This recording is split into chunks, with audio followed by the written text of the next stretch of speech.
Here we go into set number 1 on Abby, PvP Super Friends, and Insidious Gaming. This is the finals of the second week of the Masters League, and it looks like, yeah, PvP will be starting up north. I think the biggest thing when you take a look at these tanks is that they have very different setups. Like Insidious Gaming going for a very heavy setup. They have 4 of those heavy tanks and 1 light tank that, of course, is TanksAsia on that WC-132. I'm glad they have not changed that one bit because that will be so much fun to watch. Yeah. And then, of course, for PvP gaming, they have 1 heavy tank, 2 mediums, 2 lights, 2 of those T69s so popular, 2 of those AMX-13s, which are also really popular.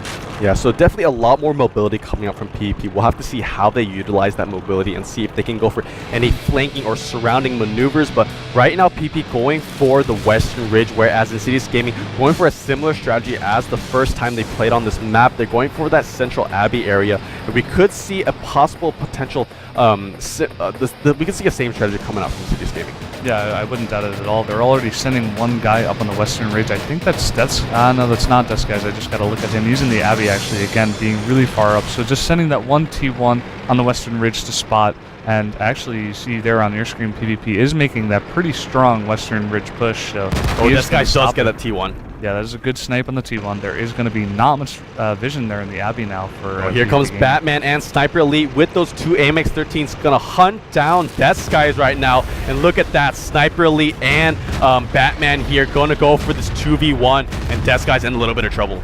TanksAsia's taking a lot of damage. He's trying to get out of here. Oh, a nice shot. Wow. So Batman, the MVP of PvP, getting that kill onto that WZ-132. So TanksAsia is the captain of Insidious Gaming, getting taken out. So great early on play coming out from PvP. This is what I'm talking about. They saw TanksAsia. He was really far forward in the Abbey, and Batman and the other guy, they just went in so quickly, took him out, sniped him, and then they were gone. Yeah. You know? They were just gone so fast. Yeah, definitely Batman living up to his name. He is definitely a superhero for the PvP team. And PvP, they are continuing to push down this ridge. And it's up to Insidious Gaming to either retaliate this or continue to secure that Central Abbey.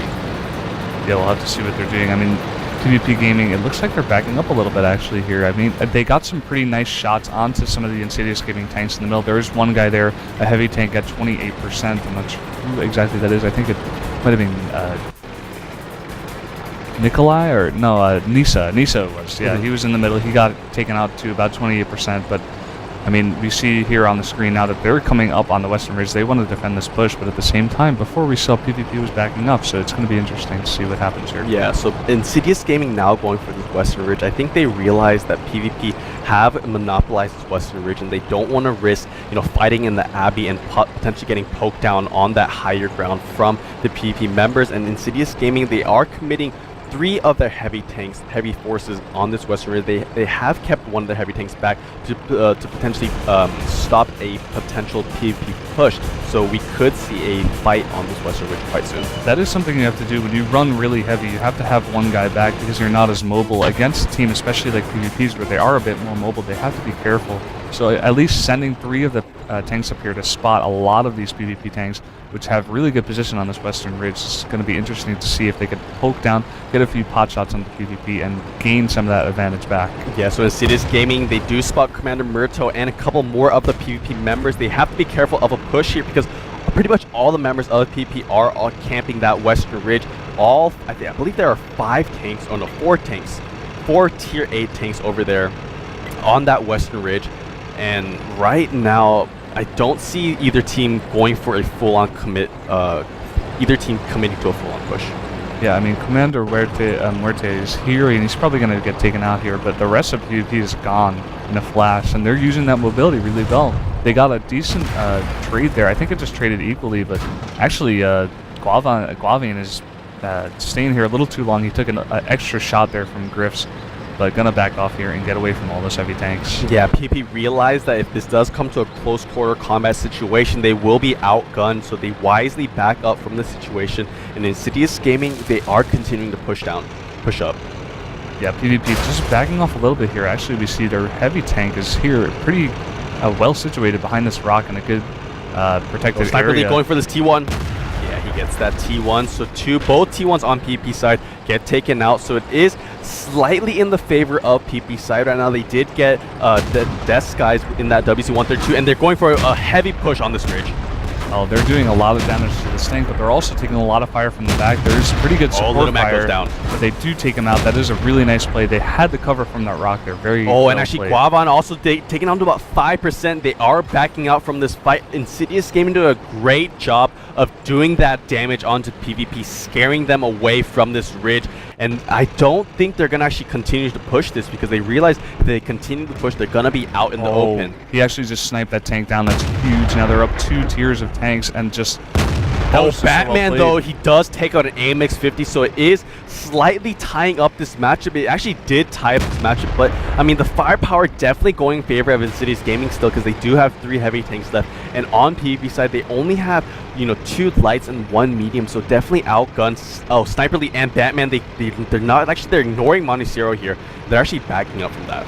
Yeah, they did destroy his raid track, actually, and he got stuck, but he repaired it instantly, got out of there. But Batman and Sniper Elite, they decided not to chase him down, you know, in case he had some support, which he did in Elite here, back here. So, smart play there by Batman. Yeah, so actually the matchup right now is fairly even. There are 3 tanks, tier 8 tanks apiece right now. Of course, Insidious Gaming do have an extra T1, so they could use that. If this, I mean, if it does draw out to like, where there's only like 1 or 2 tanks remaining on each team, that T1 definitely a great tool to use for in a base capture. So that is another tool in their pocket if it does come down to one of those situations. But Insidious Gaming now, I feel like they should have just continued on pushing that western ridge. I mean, if they kept pushing up north, they would have won that firefight. I definitely have to agree. There was one tank that was left out on the left side. I believe that was Griff's. That was Griff's. He got taken out there, but after they took out the one heavy tank that was behind the rock, they had a really good position because they were protected, and they actually took out another tank. But if they kept pushing forward, they had the advantage, and the other team, PvP, was just backing off, so they could have gotten a lot more damage down. But they decided to play safe and back off, but it led to their demise eventually, and now it's situated even at 3 tier tanks apiece. Yeah, and I mean, Batman and Sniper Elite, they both actually went through the fire path of Insidious Gaming, but Insidious Gaming's turrets weren't in that direction, so a little bit, it could have been planned. They could have been planning for that kind of maneuver, but I mean, if Insidious Gaming would just stood their ground, they actually probably could have got another tank. Yeah, and spotting here the 5% health Guavane. He's got to get out of there. Insidious Gaming is pushing forward. They're going for a surround. Yeah, they're sending their tier 1 tank up here to spot, and they're probably going to get it. I mean, after seeing that 5% health tank, they got to come up here. Oh, Nikolai going to get taken out by Sniper Elite here in that T1. A ram will come out. No, it won't come out just yet, but he does get 1 shot, 1 kill. Sniper Elite does take out that T1, so it's now completely even. But wow, they take out finally Guavane in that T69. He was down to about 5%, so nice shot coming out, and now Insidious Gaming have a tier 8 tier point advantage. Yeah, that was huge. Monasteris coming from behind while they were distracted. They were trying to help out their T1, but he just got shot from behind, and that was huge. Now, Sniper Elite going down, and now it's just Batman alone. Yeah, so Batman alone now. Wow, so only an AMX 13. Can he do it? I mean, it's going to be extremely hard. A couple members of Insidious Gaming are really low, probably 1 shot away from dying. On Brandon's screen right now, yeah, Elite down to about 10%, and Nisa down to about 28%. So if Batman can play this absolutely perfectly and kite and dodge the shots coming out from Insidious Gaming, he could potentially get this match, but it's probably like a 9-1 advantage going in favor of Insidious Gaming right now. Or more. Yeah, even more maybe. Yeah, but Batman, he does go in for the heroic maneuver.